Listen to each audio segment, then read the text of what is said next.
कुछ दिनों पहले मैं अपने एक कोलीग से मिला, गोरा कोलीग था, जिसकी उम्र होगी अराउंड 47-48 ईयर्स की। और रिसेंटली उसने टोरंटो का जो मिड टाउन नेबरहुड है, यानी कि जो डाउनटाउन कोर का एरिया है, वहाँ पे उसने ओवर $1 मिलियन की प्रॉपर्टी उठाई। 2 बेडरूम डिटैच हाउस था और यंग फैमिली है, एलिमेंट्री स्कूल में 2 बच्चे जाते हैं। तो मैंने सोचा यार, तुम 47-48 के हो गए हो और तुमने इस उम्र में इतनी बड़ी लाइबिलिटी उठाई है, जबकि तुम्हारे बच्चे भी छोटे हैं। Dude, what is your retirement plan? मैंने उससे डायरेक्टली तो नहीं पूछा, लेकिन मैंने दिल में सोचा कि यार, इतनी बड़ी लाइबिलिटी लेट 40s में आके उठाना is not a wise decision.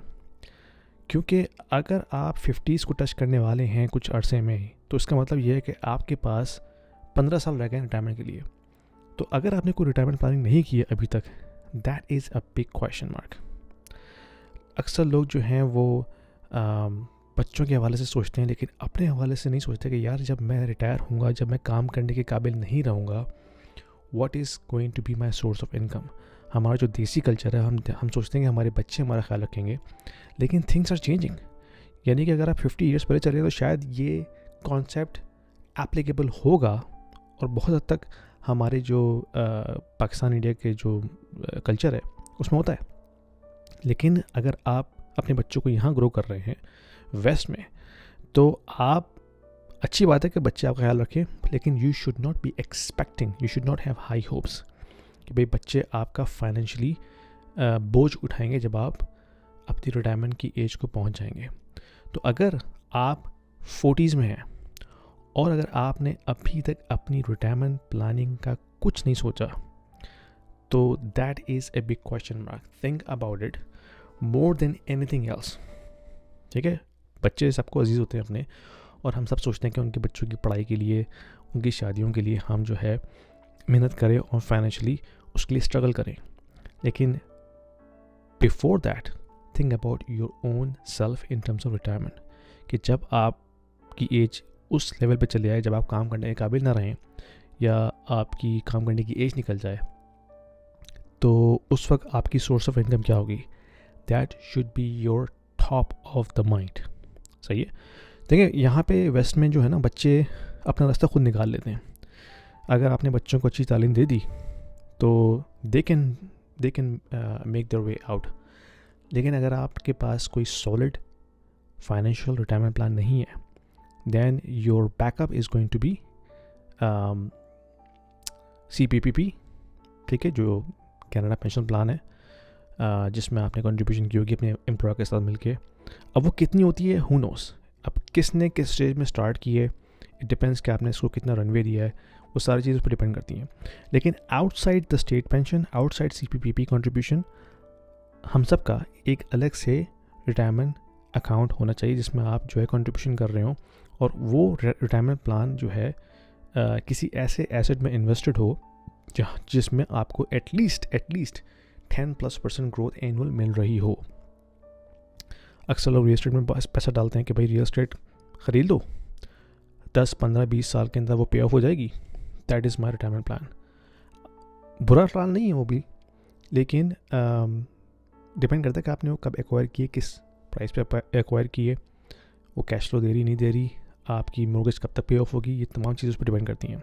तो आपके पास एक प्लान ऐसा होना चाहिए जिसमें कि आपके पास एक सॉलिड इनकम सोर्स मौजूद हो in the next 15 to 20 years के टाइम फ्रेम में। अगर आप लेट 40s में हैं, अगर आप ऑफकोर्स 30s में हैं, then you should not worry too much about it right now, but you should start investing towards your retirement plan. अगर आप जितना जल्दी स्टार्ट करते हैं, उतना आपका रिटर्न ज़्यादा होता है। वो क्यों? क्योंकि कंपाउंडिंग इफेक्ट, जो मैजिक ऑफ कंपाउंडिंग है ना, वो किक इन करता है जितना आप टाइम लगाते हैं मार्केट में। जो इन्वेस्टिंग रिटर्न आपको 10 ईयर्स में मिलेगा विद कंपाउंडिंग, उससे कहीं ज़्यादा आपको 20 ईयर्स में मिलेगा। जो कंपाउंडिंग का जो मैजिक है ना, वो हमेशा लॉन्गर साइकिल पे किक इन होता है।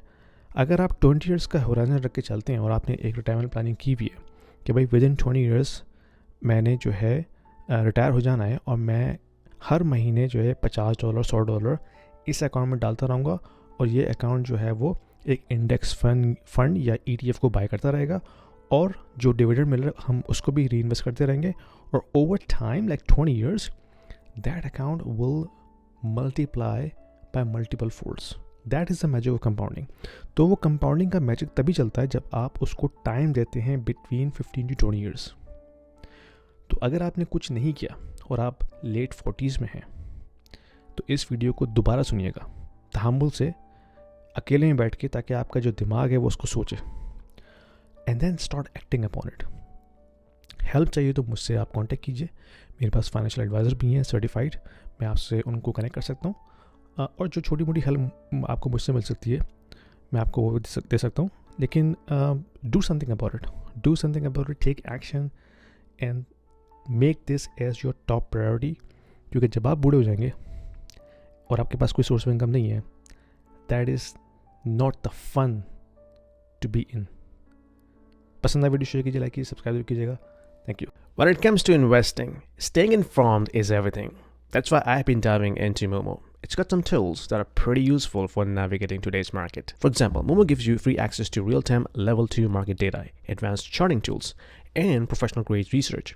The kind of stuff that you usually pay extra for on another platforms, like QuestTrade. And let's not forget the low FX fees. If you are trading in the US stocks, like myself, I don't trade TSX. Those savings can really add up over time. Pair that with the insight that you're getting, it's a game changer for making informed decisions. Plus, while you're waiting for the right market moves, your idle cash earns a solid 6% annual return through their Cash Plus feature. That's a nice bonus. So whether you're trading actively or just keeping an eye on the market trends, Momo is definitely worth a closer look.